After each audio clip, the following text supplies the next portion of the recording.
When Ryan told me I couldn't have done without STLFLIX, I knew I had to meet him in person. And what I saw was much more than a business. It was a true comeback story related to 3D printing. Today I want to show you the incredible story of Ryan behind Sutcliffe Designs and how he made 3D printing his main source of income and a foundational part of his family's income. So let's jump into the story. My name's Ryan Sutcliffe. I'm from Nazareth, Pennsylvania. I have a lifetime commercial license for 3 years now. Awesome, you got in very early. Very early, your first Black Friday sale. Yep. the old platform still. Exactly, yes. No search bar. Nothing, it was yeah, it was a little tricky finding stuff. How did your 3D printing journey begin? Sure, I was at the local library here in Nazareth. They had a banner. It said, ask us about our 3D printer. I've always been into tech, so I started talking to the librarian about it. It seemed really cool. My son wanted a toy grenade. I didn't think that was really appropriate to print at a library. So I went home and I looked on Amazon. They had an Ender 3 at the library. On Amazon, I saw an Ender 5. And in my brain, I thought 5's bigger than 3, so it must be a newer, better printer. So I just saved it, something to look back to in the future, and my wife surprised me with it for my birthday that year, back in 2019. Oh wow, before the pandemic. Yes, yes. And when you first started, what were the biggest challenges you faced? There wasn't a lot of information out there. Right away. I know 3D printing's been huge for years. You see people that have been printing for 10, 12 years, but there weren't a lot of message boards. I wasn't too familiar with Reddit groups at the time. So figuring out stuff, reading a lot of articles on places like All 3DP was super helpful. And when did that become a business? Right after the pandemic. I think I formed an LLC and an Etsy shop in June 2020 because I started making planters for my wife during the pandemic because she got very big into making, growing houseplants. And her friends would see the planters on Facebook and they'd want one. And you weren't interacting too much. So I'd make the planter, I'd put it on my front porch, they'd pick it up and put money under the floor mat. And that's kind of how it started. Then when vaccines came and we were out and about again, I did a plant festival with a friend of mine. And I joke you not, a guy comes running across the parking lot at the plant festival. You're the 3D printing guy that I've seen online. And it was like, I was the only, there's 600,000 people in this area and I was the only one with a 3D printer that people knew about. Oh my God, that's crazy. And that's not long ago. No, only that was 6 years ago, 5 years ago. Yeah, nice. And when did you sort of pivot to a more structured business and started to do actually sell prints and then set up your workshop here? This store happened a year ago. Up until then, I was doing festivals. I was doing a farmer's market locally here. I would stock in local consignment shops. Nothing structured. I worked out of my house. I had 11 Ender printers running at one point. If I turned them all on, it would trip the circuit breakers. So there was a special routine to it, but it got to a point where people were telling me, my uncle, my aunt, my sister, brother, dad have 3D printers. I'm like, oh, they don't need me to make their things anymore. But at the same time, they didn't know how to use them or they didn't know how to fix them. And that gave me the idea of a physical location to help people learn about 3D printing hands-on, including fixing their printers, slicers, and all that. Nice. When in that entire journey you heard about STLFLIX and what made you decide to join? So I saw STLFLIX in 2022 when you guys launched in Facebook ads with Bruno here, his face very animated.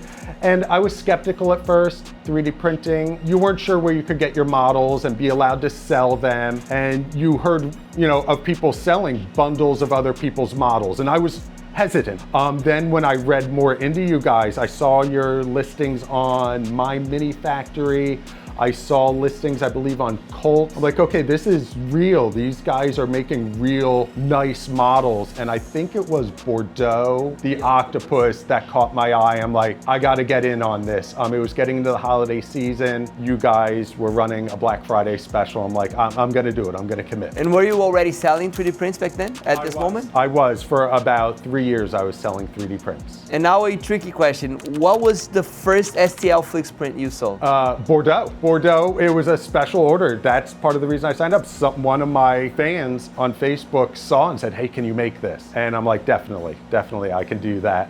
It was purple. It was a shiny purple Bordeaux. Nice, awesome. which is like the one that we took for our marketing. Exactly. That was the inspiration. So that customer came from, there was already a customer of you? Yeah, someone local who was a fan of my service, yeah. Nice. And how long, well, you actually joined the STLFLIX to make that sale? Yeah, I wanted to make sure I did it the right way. I try to, like anyone in the business, properly license, credit your creators. I'm a good CAD designer, but when it comes to this creative, sculpted, Bordeaux, the dice towers, that's not my forte of design. So I definitely want to support the designers out there. Awesome. What changed after that?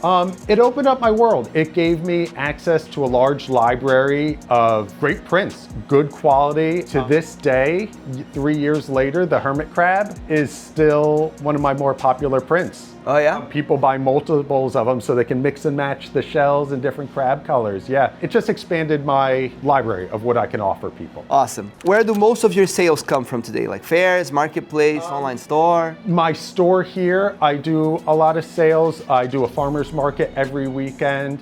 For the past couple of years, I've been in some local consignment shops. I've started moving away from that to focus on my personal location to draw people into the store though. But if you haven't had the store, you would definitely explore more. I would still be doing more consignment shops, more events like fairs, festivals, the farmer's market, yeah. And how long do you think it took for you to recover the cost of your subscription? Less than a year. I forget exactly. It was $200 something for the lifetime Black Friday sale back then, and selling Bordeaux's and little hermit crabs and the alien hand real quick. I'd say that holiday season, so the first couple months, just from that November through December, I bet I recouped it in there. You think like from November, which was the Black November deal, until like January, you had recovered it? Yeah, definitely. It was, yeah. People love the stuff. And do you know, this is a tricky question as well, roughly how much you made in total using STLFLIX models?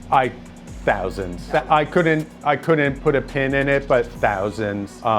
Definitely looking at having it in consignment shops, at markets, at festivals. It's, yeah, probably one of my #1 sellers is STL Flick products. And out of the models that you sell, what percentage you would say come from STLFLIX? 60%. A lot of the dice towers are very popular items still. I keep mentioning the Hermit Crab. People can't get enough of it. I'm not joking. But a lot of the gaming stuff does very well. I'd say that's one of my more popular STL Flick items. And I'd say definitely over half my sales are STL Flick.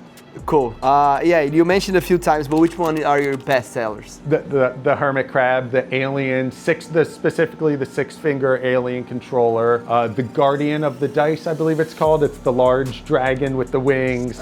I've sold quite a few of those also. Nice. And why do you think people buy these models? They're unique. 3D printing is becoming more commonplace, but not everybody wants to commit to a service. So they may see something and be like, hey, can you make this for me, kind of thing.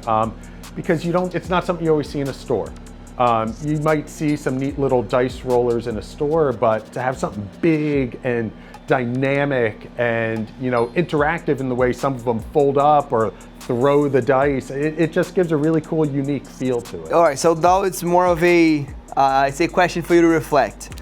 What does STLFLIX mean to you? It means a lot. I don't think I'd have the business as large as it is without STLFLIX. You see a lot of people on Etsy, online, different places selling models, and I could have just done that and floated along, but with the help of STLFLIX, I was able to open a physical location and make a dream come true. This is something I've been wanting to do for years, and you guys were a part of helping make that dream happen for me. That's awesome. I love that answer. And what was the happiest moment in your 3D printing journey so far? I mean, opening this store. I cried a little. I got very emotional from just selling planters on Etsy, to articulated toys, to markets, to going to people's houses to show them how to set up a 3D printer.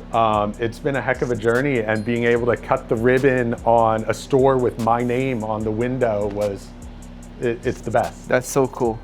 And what was the most difficult moment you faced? Also the store, not knowing if I can do it. I'm on the autism spectrum, so I have trouble socially. So to be the face of a business and talk to people every day was scary. Sure, I can sit here and I can print all day. I'm really good at that. But to be a salesman, to teach people, to interact with people of all walks of life all day, every day, it's hard. And how did you think you overcome that? I just put myself out there. I come from a time where you just toughed it out. There wasn't a lot of support for people with special needs when I grew up sometimes. Your family does the best, but you just tough it out. You know, things are gonna get hard. There's not always gonna be someone to hold your hand. I have my wife who does, literally sometimes when I'm having difficulties, but you just tough it out and you get through it. You know, life's got speed bumps, you just gotta go over them. That's awesome, man. That's really good. And who or what do you work for today? Like, what's the reason behind Sutcliffe Design 3D Print Factory? My family, my wife. I have 2 kids. I was a stay-at-home dad for 10 years before I got into 3D printing. We lived paycheck to paycheck. My wife was our breadwinner. When I was working, we spent more on daycare and childcare than I was pulling in a salary. So I stayed home to take care of the kids, and my wife worked so hard to support us, and I couldn't thank her enough. So for me to be able to do this and get back into supporting my family financially again, it's everything to be able to support my family again. Well, now the last question. If someone is still unsure about joining STLFLIX, what would you tell them? Definitely do it. Try it out. Go in for a month and look at that library. You are gonna find something that you're gonna love. You know, I'd say there's no risk to it. If you're into resin printing, they do miniatures. If you're into articulated toys, they've got them. Functional stuff like lamps, holders for phones, charging stations. I mean, there's something for everybody. There really, really is. That's awesome, man. Thank you very much. That was very good. Thank you.